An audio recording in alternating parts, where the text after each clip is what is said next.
Bonjour, bonsoir la famille, avec plaisir nous rentrer la KO pour capable boter ba ou une nouvelle émission. Nous avons commencé avec une phrase prononcée par le Premier ministre bahaméen. Et phrase ça est vraiment fort qui dit tout dirigeant haïtien c'est tchoul les États-Unis. Le Premier ministre du Bahamas a frappé fort.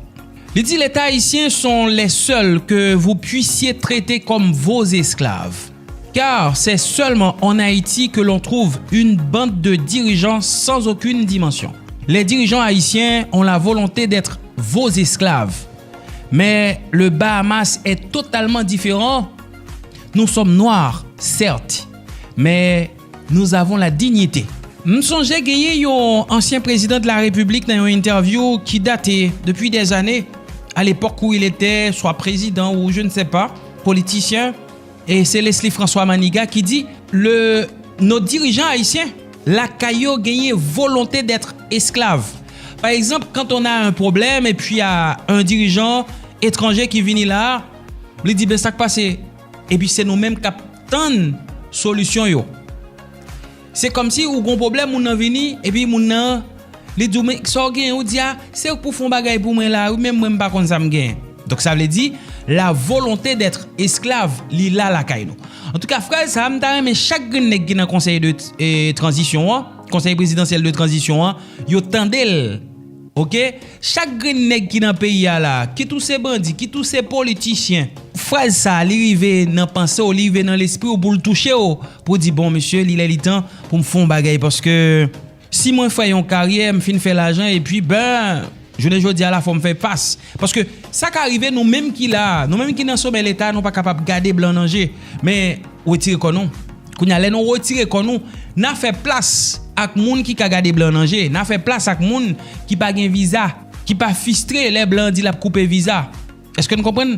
Donc les ça n'a pas gon pays qui capable au moins camper garder moun. Nous t'es capable de dirigeants là camper garder États-Unis non j'ai pas là États-Unis oui, mais problème qui gagne conseil de nèg là qui gagne volonté esclave là comme si nous gon comportement chien couchant là kay non. Nous gon problème là kay non c'est CARICOM qui fait réunion, c'est eux même qui manipule les CARICOM qui dit bon mais ça pour nous gagner. C'est seul grand pays dans monde là qui dirige comme ça. 9 moun nan tête yon structure la présidence. Bon, qui sauve les encore? Donc les mandats nek ça au fini là, ou pral c'est même blanc ça qui dans communauté internationale là, Gabriel non pour nous chitasser ou même qui pral faire nos leçons. En tout cas, déportation massive, plusieurs dizaines haïtiens qui ont même dans pays États-Unis. Autorités américaines ont procédé pendant semaine là avec déportation 52 ressortissants haïtiens. Moun sa yo te en détention sous contrôle ICE depuis plusieurs semaines, voire plusieurs mois.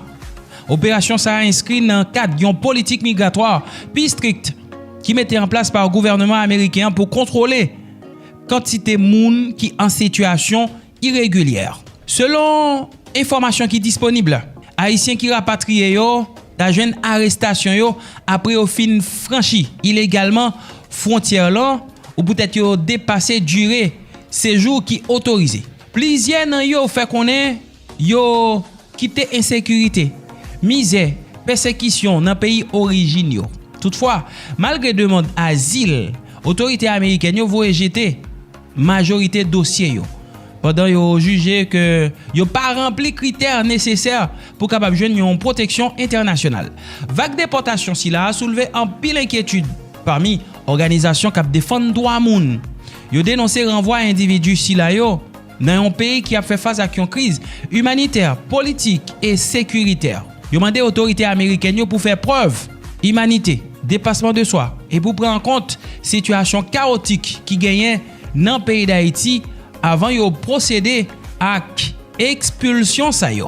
Situation est toujours compliquée dans Akaye et gagne pile information qui a tombé là de temps en temps gagne information qui a tombé ou a toujours tande problème insécurité ou a toujours tande non barbecue ou a toujours tande non ISO ou a toujours tande presque même bagay yo parce que nous arrivons dans moment c'est les mêmes choses que ou a répéter chaque jour. C'est prier à ce que situation est capable de changer à dans pays là pour nous faire l'autre dossier pour nous parler l'autre cause quoi. Tendez bien, Akaye situation sécuritaire gang yo recevoir renfort. Gen l'autre nèg armé qui au même rivé dans ville là entre hier soir et matin. Depuis plusieurs jours, il y a un pile monde qui a été bloqué en raison affrontement sur route nationale là. La police a brigade locale intervenue pour capable faire face à la situation qui est là, mais moyen yo risqué insuffisant face à monter en puissance groupe armé yo. Eh bien, pas oublier magistrat lui même li te parlé pour capable demander renfort par bon côté autorité avec la police parce que monsieur là yo même temps en temps yo gagné équipe yo cap venir là pour capable renforcer et équipe là et pour ouais dans qui mezi yo ta capable prendre bloc si là. Bon même message ça c'est pour barbecue iso nèg qui concerne yo et la paix. On est en train de négocier la paix. Bah vrai parce que sur barbecue relé en mrel dit lui même pas capable encore bal chance et li besoin la paix. Barbecue sous besoin la paix. Ou t'es fou et t'es au mauvais côté parce que jamais l'autre nèg yo a parti là nèg yo pas sous la paix non papa.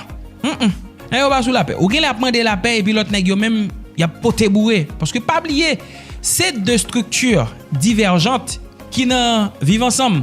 C'est deux structures et quand même opposées, je peux dire, mais quand même on est obligé de vider ou bien prétendre nous vider en série de contentieux pour capable fonctionner parce que gen qui n'en vivent ensemble qui t'es dans même équipe et qui pas entendre yo. On pas même besoin d'ou pour ta G9, GPEP. Comprenez bien, oui, gen GPEP qui pas entendre yo. Gen G9 qui pas entendre yo.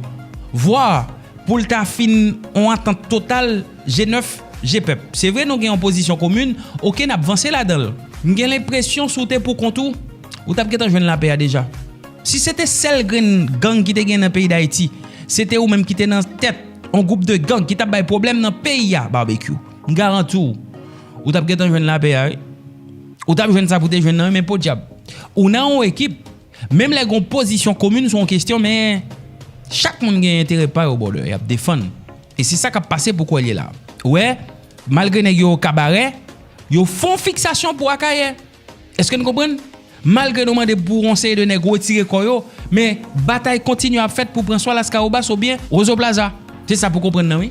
Nous parlons en République dominicaine, il y a une photo qui suscite en pile émotion. L'on regarde des photos ça à côté que yo arrêté 3 haïtiens depuis 3 jours. Monsieur ça yo pas manger, yo pas boire. Gen un jeune garçon qui a un maillot jaune, il t'a expliqué, yo tellement soif de l'eau, policier yo mandé yo 100 pesos pour une petite bouteille de l'eau. Il dit yo si c'est comme ça, yo met touyer. Il fait connaître petit frère qui couché à terre pas qu'à résister encore parce que li malade, li pas qu'à souffrir grand goût. C'est une information qui relayée par la suite par Michael Durandis depuis la République dominicaine. Situation compliquée en République dominicaine. Je voulais dire non clair que Luis Abinader dernièrement là, des manifestations beaucoup. L'autre bois là, grand pile côté que pas gain coup. Le soir là, c'est même avec Haïti, gen moun avec pile téléphone yo qui prend la caille voisin, qui prend non c'est de côté la gain business pour capable prendre un petit charge. Et bien peuple là prend la rue, peuple là fait manifestation boule caoutchouc. Léo attend à ce que Luis Abinader prend la parole sur revendication peuple là. Eh bien là parler c'est avec haïtien. Au compte ça Luis Abinader dit si m'étais dans place haïtien yo, m'étais aller sans yo pas tant ça ka privé arriver. Parce que ça qui va arriver mon cher l'a dit en pile pour haïtien yo qui en République dominicaine. Bon, en tout cas, c'est comme ça nous ka vivre, c'est comme ça yo décidé faire nous vivre. Mais celles âmes qu'on est grand pile haïtien qui prend route la République dominicaine. Si bandi yo te même ba chance pour nèg yo pencher sous bras d'homme yo, non kon ça veut dire nèg qui ka séclé, yo t'a pris de la caillou pour yo séclé.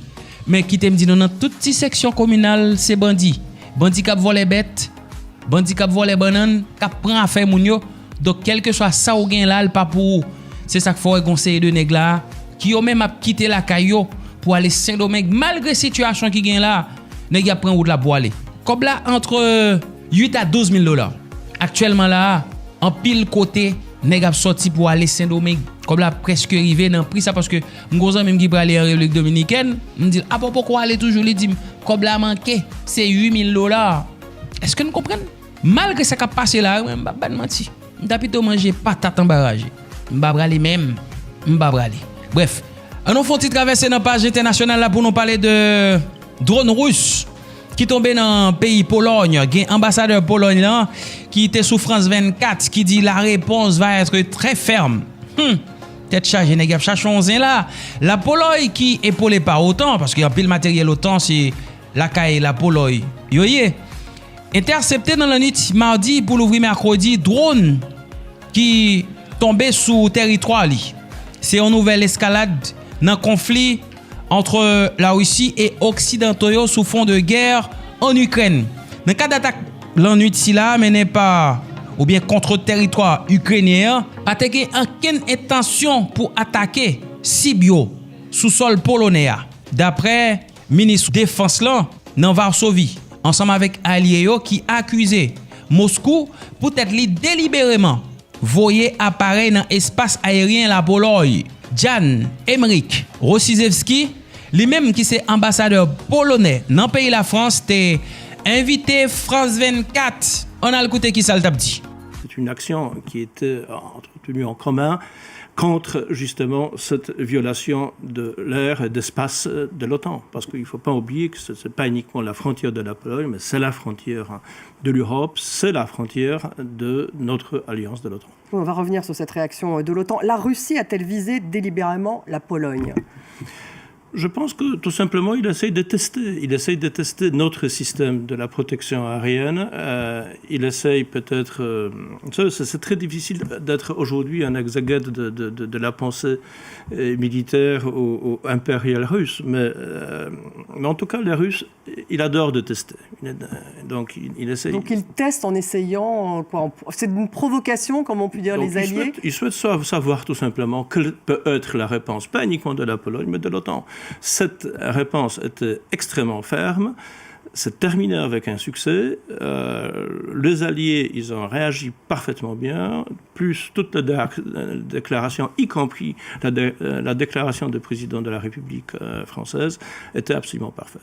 Ils disent justement, les Russes, qu'il n'y avait aucune intention d'attaquer des cibles sur le territoire polonais. Là, je cite le ministère russe de la Défense, et ils disent d'ailleurs, nous allons mener des consultations à ce sujet avec le ministère polonais de la Défense. Vous avez communiqué, la Pologne a communiqué avec les Russes ? Je pense qu'elle ne communique pas tellement aujourd'hui avec la Russie. Les Russes, ils disent jamais la vérité.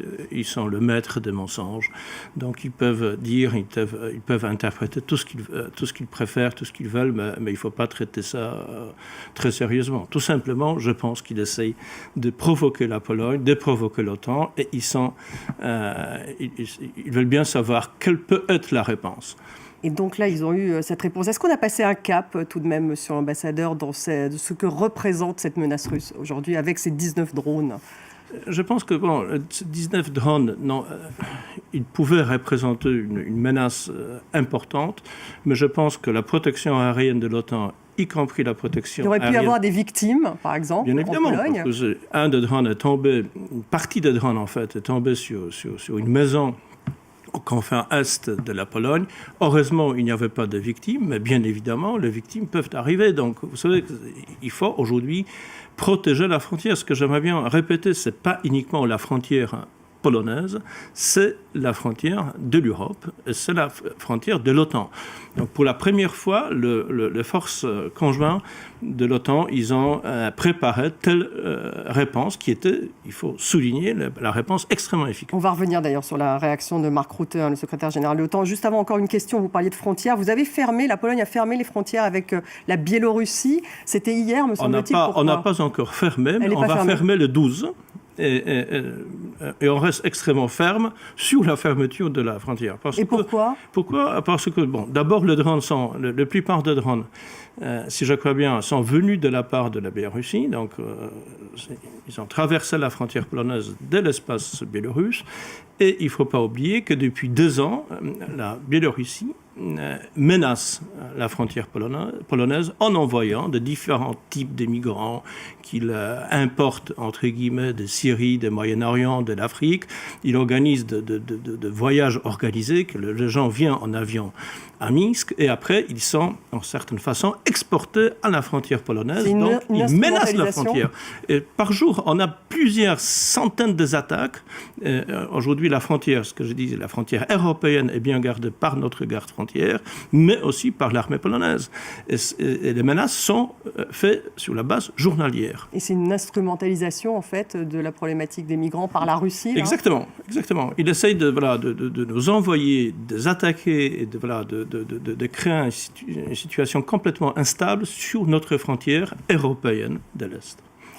Les réactions, hein, vous parliez de la réaction de l'OTAN. On va justement écouter Mark Rutte, hein, le secrétaire général de l'OTAN.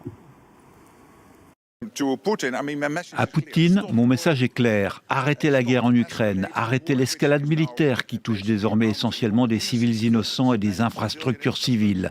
Cessez de violer l'espace aérien des pays alliés et sachez que nous sommes prêts, que nous sommes vigilants et que nous défendrons chaque centimètre carré du territoire de l'OTAN.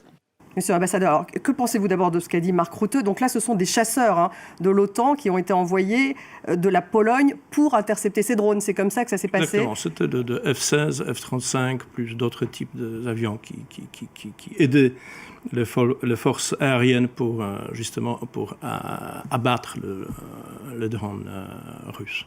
En plus donc de l'armée polonaise qui a aussi et bien évidemment, l'armée polonaise a participé à ça. Bon, je ne connais pas tous les détails. Tous les détails de justement comment la décision a pu être donc, je ne peux prise. pas vous dire voilà, quel moyen est utilisé, mais l'essentiel, le moyen était vraiment efficace, ce qui confirme l'efficacité de notre alliance. Oui, vous dites vous êtes satisfait en fait de la façon dont l'OTAN a répondu justement absolument. à cette menace. C'était une conduite absolument parfaite. Et je pense que tout le monde, y compris l'OTAN, le commandement de l'OTAN, tout le monde est très content de la réaction parce qu'il faut arrêter justement ce petit jeu et la réponse devait être très ferme.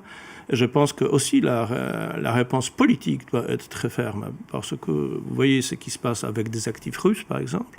Il faut pas les geler uniquement, mais il faut les libérer pour l'utiliser pour le combat des Ukrainiens contre les Russes. Du coup, vous faites confiance à l'OTAN malgré justement le contexte de désengagement de Trump, de l'Amérique à l'égard de l'Europe?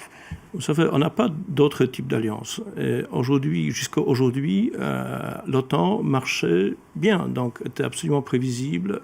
Toutes les procédures de toutes les armées, y compris l'armée française, marchent selon les protocoles d'OTAN. On n'a pas d'autre alliance. Et cette alliance est efficace, fonctionne. Et je pense que pendant la nuit d'aujourd'hui, cette efficacité était bien démontrée par nos forces alliées. Ça vous a rassuré en quelque sorte? Ça nous rassure, bien évidemment. On n'a pas peur. Vous savez que la Pologne a une expérience assez longue de différents contacts, si je peux dire, frontalières et échanges militaires avec la Russie, donc depuis le XVIe siècle. Donc on n'est pas très étonné par leur comportement. Oui, mais en même temps, vous êtes peut-être plus étonné par le comportement de l'OTAN, c'est-à-dire que vous comptez encore sur ce parapluie de cette alliance. Vous savez, nous comptons sur l'OTAN parce que nous faisons la partie de l'OTAN. Il ne faut pas oublier que l'armée française, l'armée polonaise représentent deux les plus grandes armées de l'OTAN européenne. Et on a tous les moyens pour faire face à tous les dangers qui vont attaquer, qui vont déstabiliser la vie des Européens et de la démocratie occidentale. La Pologne a fait appel à l'article 4 du traité de l'OTAN, ce qui n'est pas l'article 5. Hein. Donc vous pouvez m'expliquer, en fait, c'est quoi? On exige un ensemble de consultations avec les alliés? Exactement. On exige une consultation approfondie et immédiate des alliés. Ça se passe au niveau des ambassadeurs, peut-être ça va se passer au niveau des ministres de la Défense. Donc, ces consultations sont en cours. Donc, vous savez, il y a tous les militaires français, polonais, britanniques, etc., qui sont réunis là, et ils fonctionnent. Pour analyser peut-être cette réponse? Pour analyser et pour donner la réponse, pour préparer d'autres scénarios pour la réponse future. Donc il devrait y avoir des modifications dans cette réponse, peut-être des améliorations, pourquoi pas une augmentation de capacité de détection, par exemple? Moi, je pense que, vous savez, je ne suis pas un militaire, donc je ne peux pas vous dire, je ne peux pas vous répondre de façon très précise quel genre de décisions seront prises, mais je pense que les décisions seront fermes et adéquates à la situation qui se présente aujourd'hui.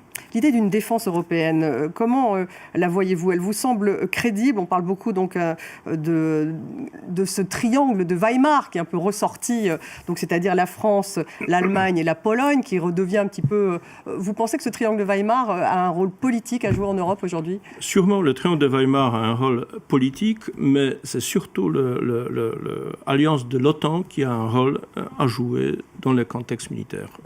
L'Europe, pour l'instant, n'est pas capable de créer une autodéfense d'elle-même. Elle doit fonctionner dans le cadre de l'OTAN. Et j'aimerais bien répéter encore une fois, l'OTAN marche, fonctionne, se comporte bien.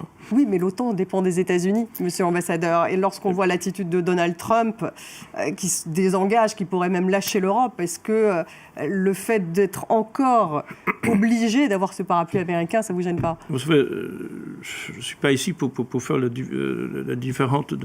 d'analyser différents scénarios, parce qu'on peut imaginer différents scénarios.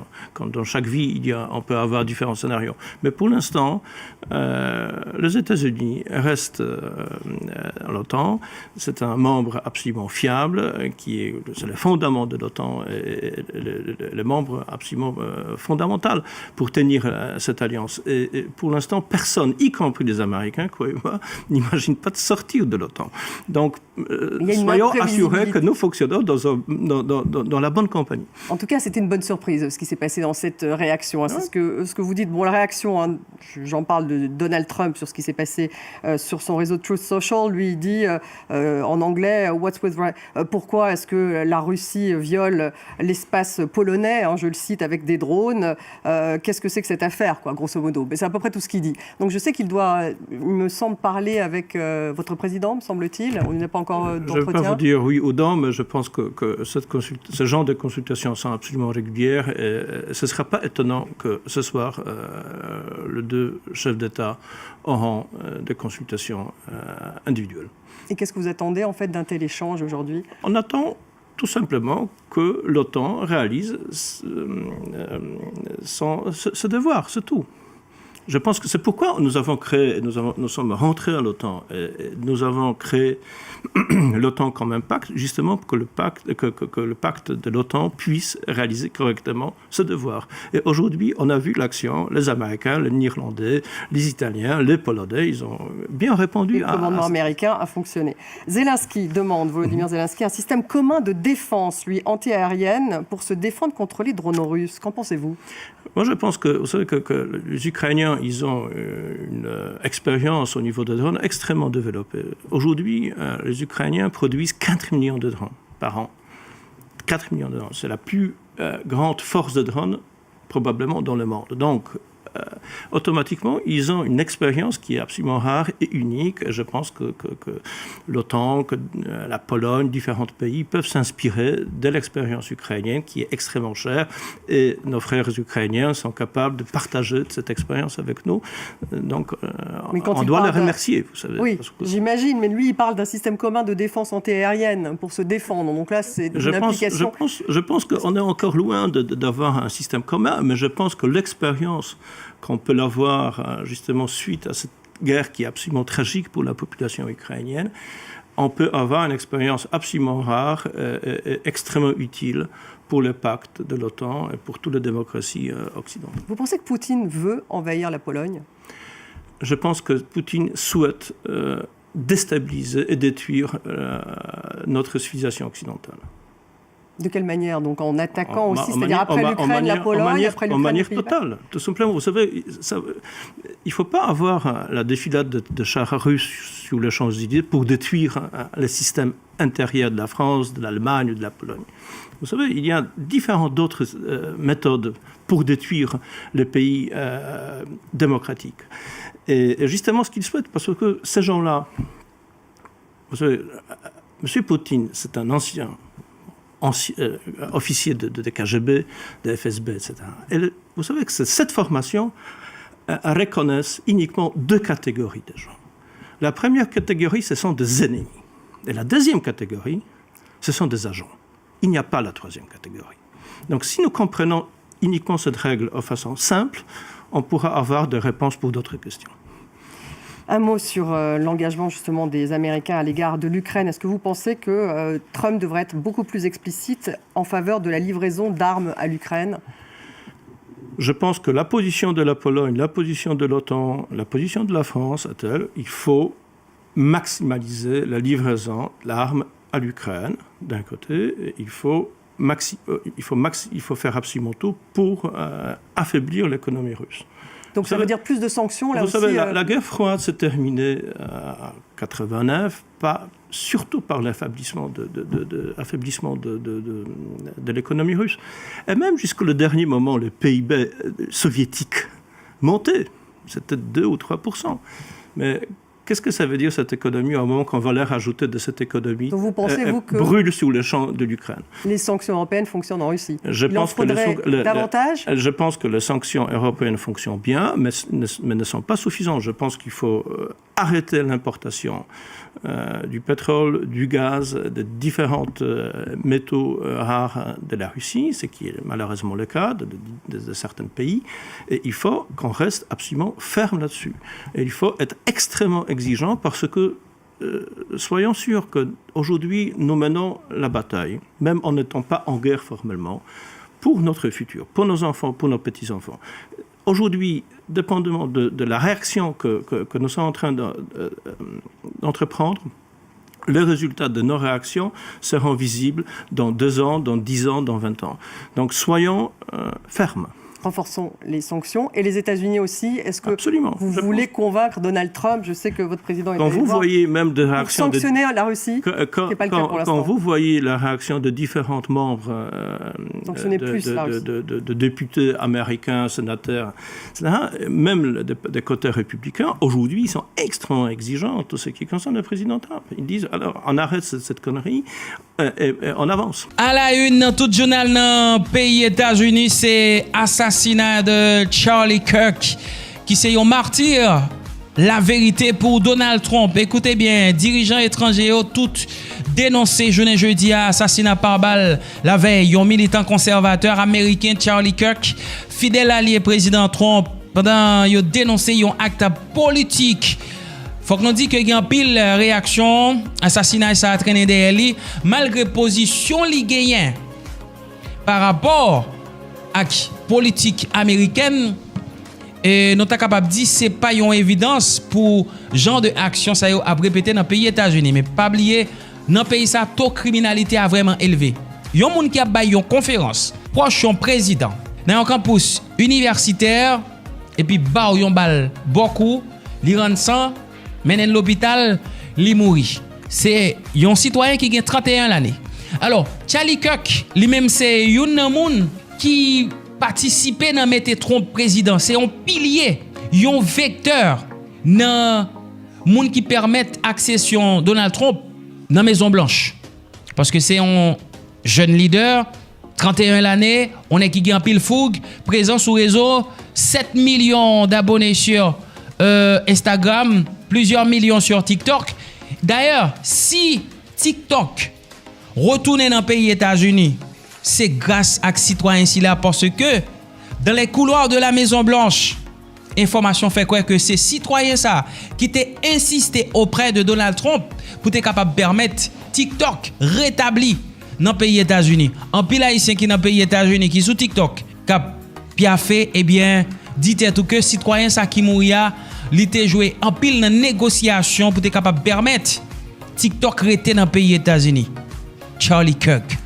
Eh bien, c'est pas parce que gagner, on est capable de dire yon esprit, vengeance, yon politique crasé briser la caillou pour même les victimes pour moun bat bravo. Non, du tout pas. Mais écoutez, ça qui passe Kirk là dans le pays États-Unis, il montre tout simplement que États-Unis c'est un pays qui institutionnalisé, Jean-Moïse dit question violence parce que après la mort gagné un animateur qui annonçait que yo pral venger, c'est un proche de Donald Trump. Et pas oublier Donald Trump lui-même tout. Il y a une annonce qui fait qui dit que nèg yo pas camper garder. Ça veut dire quand même États-Unis, j'ai l'impression Léon mon Abdou déplacé frontière excusez-moi, c'est presque zam pour les sous parce que tellement culture violence là li primer la caille en pile citoyen américain. On va partir en Amérique, retrouver notre correspondante Sonia Dridi, accréditée à la Maison Blanche. Bonjour Sonia. Alors, l'influenceur ultra-conservateur tué en plein meeting a déclenché évidemment une enquête, je parle de sa mort. Et quels sont les derniers éléments que l'on a et qui vous ont été transmis par le FBI ? Eh bien, le suspect est toujours en fuite, mais le FBI assure désormais avoir retrouvé l'arme qu'il a utilisée dans une sorte de petit bois avant qu'il ne prenne la fuite. Il y a aussi, selon les autorités, une vidéo qui a été retrouvée. Elles disent avoir de bonnes images vidéo du meurtrier présumé. Selon les enquêteurs, le suspect serait un homme. Il aurait l'âge d'être à l'université. Les autorités qui disent qu'elles vont utiliser certaines procédures technologiques, notamment l'intelligence artificielle, pour tenter d'identifier ce suspect. Et si elles n'y arrivent pas, disent-elles, eh bien, elles feront appel au public, mais elles se disent à l'heure actuelle confiantes. Des empreintes de chaussures auraient aussi été retrouvées. Alors, des témoins qui étaient sur place à cet événement en plein air que tenait Charlie Kirk parlent d'une sécurité, d'un dispositif de sécurité très faible. Des étudiants disent qu'on leur a même pas fouillé leur sac, et l'influenceur conservateur était justement en train de répondre à une question sur les fusillades de masse au moment où il a été touché par une balle. Sonia Dridi, vous qui êtes notre correspondante, qui vivez aux États-Unis depuis des années, l'Amérique est choquée, on l'imagine, par cet assassinat en plein meeting, notamment les Trumpistes. Oui, il y a beaucoup de choc et de tristesse, aussi de l'incompréhension à gauche comme à droite, chez les républicains comme chez les démocrates.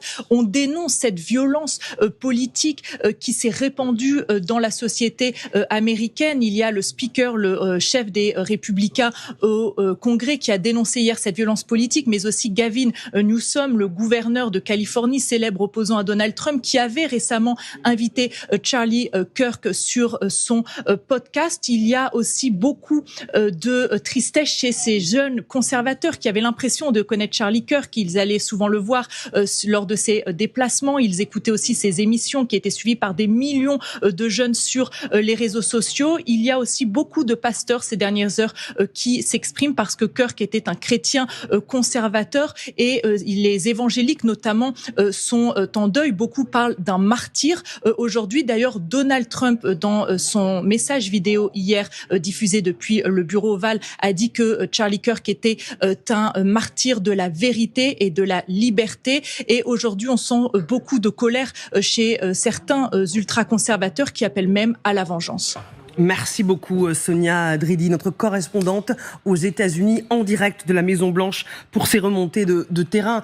Greg, première question, l'Amérique sous le choc après cet assassinat en plein meeting. Qu'est-ce que ça dit des États-Unis ?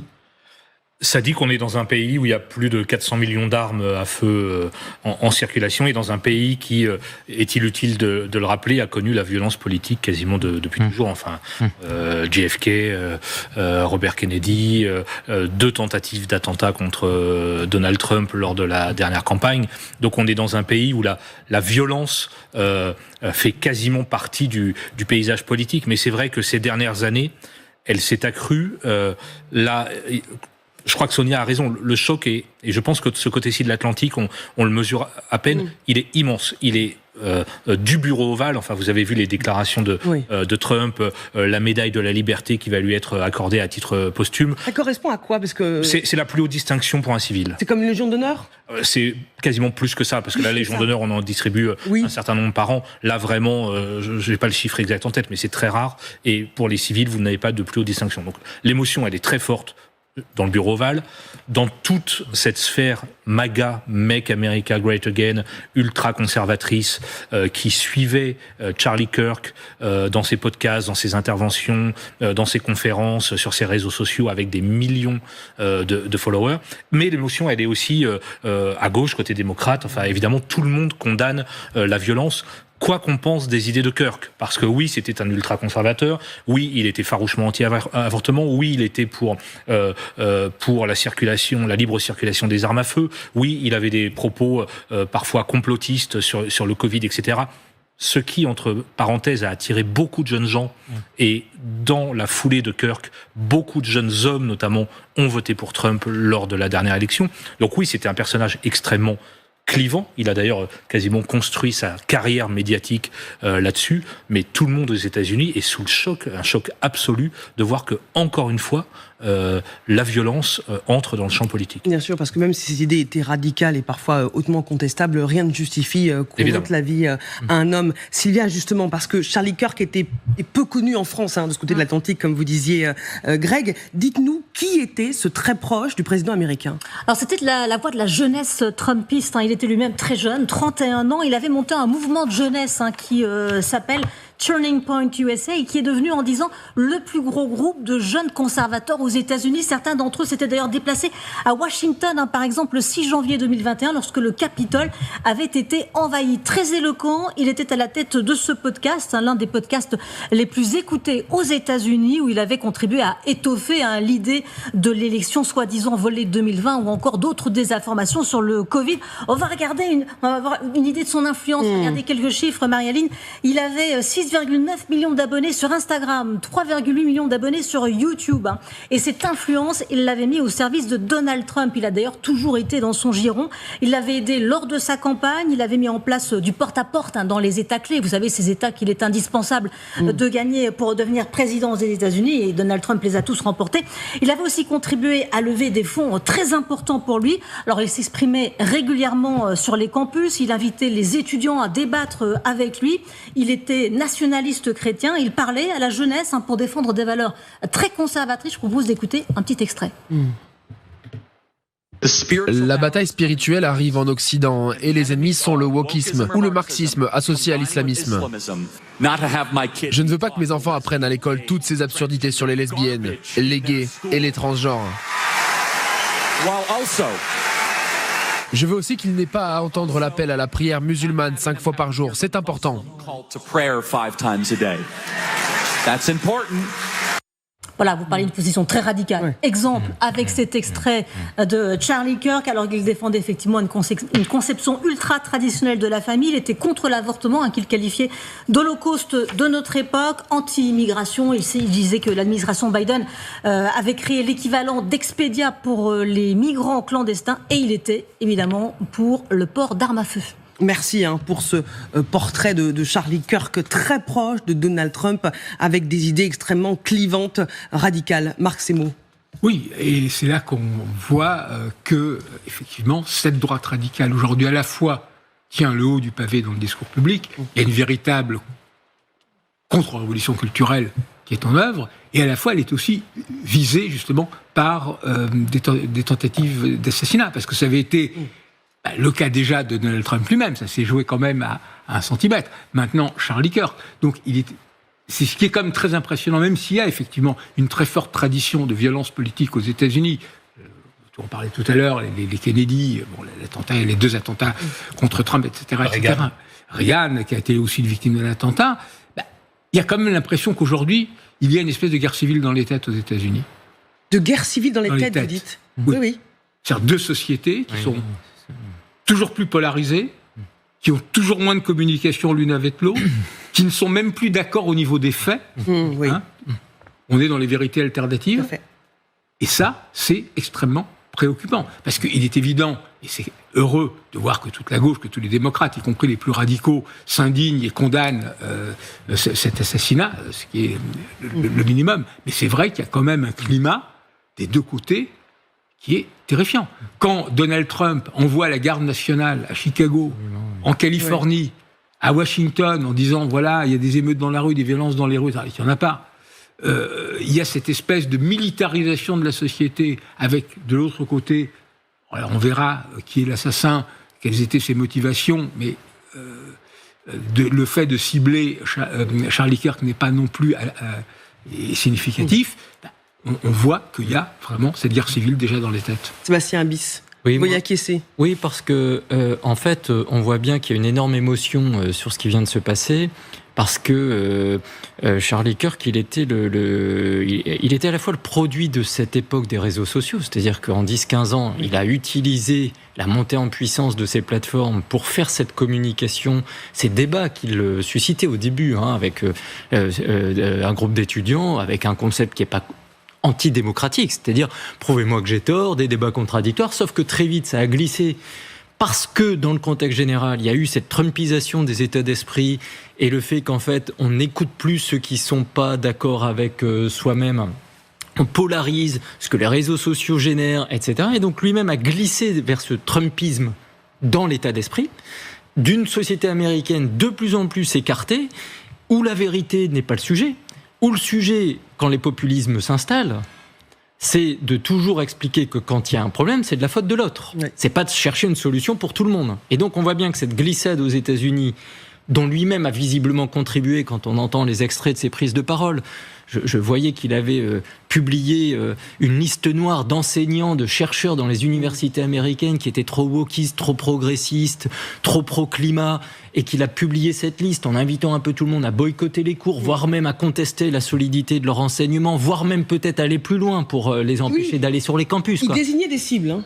Voilà, donc lui-même a été un peu pyromane quand même dans tout ça. Pas un peu. Par cette trumpisation, par cette trumpisation générale. Et moi, ce qui me frappe au-delà de ça, c'est que cette trumpisation des états d'esprit aux États-Unis ne s'arrête pas aux frontières des États-Unis. Parce que, compte tenu du poids des États-Unis dans le monde, et du poids encore culturel qu'ont les États-Unis, nous voyons débarquer depuis des années en Europe des phénomènes qui viennent des États-Unis. C'est le débat que je vais lancer dans un instant. Et qui transforment quand même un certain nombre de choses en Europe, y compris, je finis là-dessus, mais bien sûr, sur ce que les plateformes et les réseaux sociaux ont généré progressivement. Ça a libéré beaucoup de choses. Bien sûr. Mais tout un point négatif de crisper les uns et les autres et de tuer la démocratie, c'est-à-dire le contradictoire. Oui. Le contradictoire, alors qu'au départ, si je comprends son projet de départ, c'était d'animer le contradictoire. Et on voit bien que il a tué très vite le contradictoire et il a été, pas un peu, mais évidemment très pyromane. Bien sûr, et on va parler d'ailleurs de ce que vous dites, cette violence politique, cette incapacité à débattre qui concerne aussi l'Europe. Mais d'abord, Général Chevancy. Oui, alors moi, ce qui me frappe énormément, c'est cette violence maintenant systématique, et qui ne veut pas dire d'ailleurs que ce soit l'effet d'un groupe. C'est encore un individu, apparemment, à date d'aujourd'hui, comme il y a beaucoup aujourd'hui. On a beaucoup d'individus qui s'approprient un projet personnel au point d'aller tuer quelqu'un d'autre. C'est-à-dire qu'en fait, on peut même plus... Avant, on disait, bah oui, c'est tel parti qui a voulu faire telle chose, c'est tel groupe. Non, aujourd'hui, n'importe quel, j'irais, imbécile ou déséquilibré, ou peu cultivé, ou fanatique, de sa propre initiative, est capable d'aller tuer quelqu'un pour un oui, pour un non. Et ça, je trouve que c'est extrêmement grave. Maintenant, sur tous les problèmes de société, peut-être que quand on ne répond pas aux problèmes de société dans une société, on finit aussi par obtenir une radicalisation de ceux qui ne sont pas d'accord. Et je crois que le Trumpisme, c'est aussi un peu ça. Mais bien sûr, c'est les racines du Trumpisme. Voilà, oui, parce que ça ne veut pas dire que l'autre côté a forcément raison. Donc il y a un juste milieu qui n'est pas trouvé aujourd'hui. Alors finalement, ça pose la question du débat démocratique. Où se trouve le juste équilibre entre une position d'un côté et une position de l'autre. Mais aujourd'hui, effectivement, on a cette radicalisation des pensées qui est l'autre, j'en veux pas. Il n'y a que moi qui ai raison, et vice-versa. Résultat, on va vers l'affrontement d'une manière ou d'une autre. Alors, je n'irai pas jusqu'à la guerre civile, quand même. Et voilà, merci la famille. Comme toujours, un maximum de commentaires, un maximum de partage. Moi, dis à fois, mes amis, pour chaud, pour capable abonner à la chaîne, et puis, pas oublier nos petits pouces bleus pour nous dire que vous appréciez le travail. Puis après, qu'est-ce qu'on dit? À la prochaine!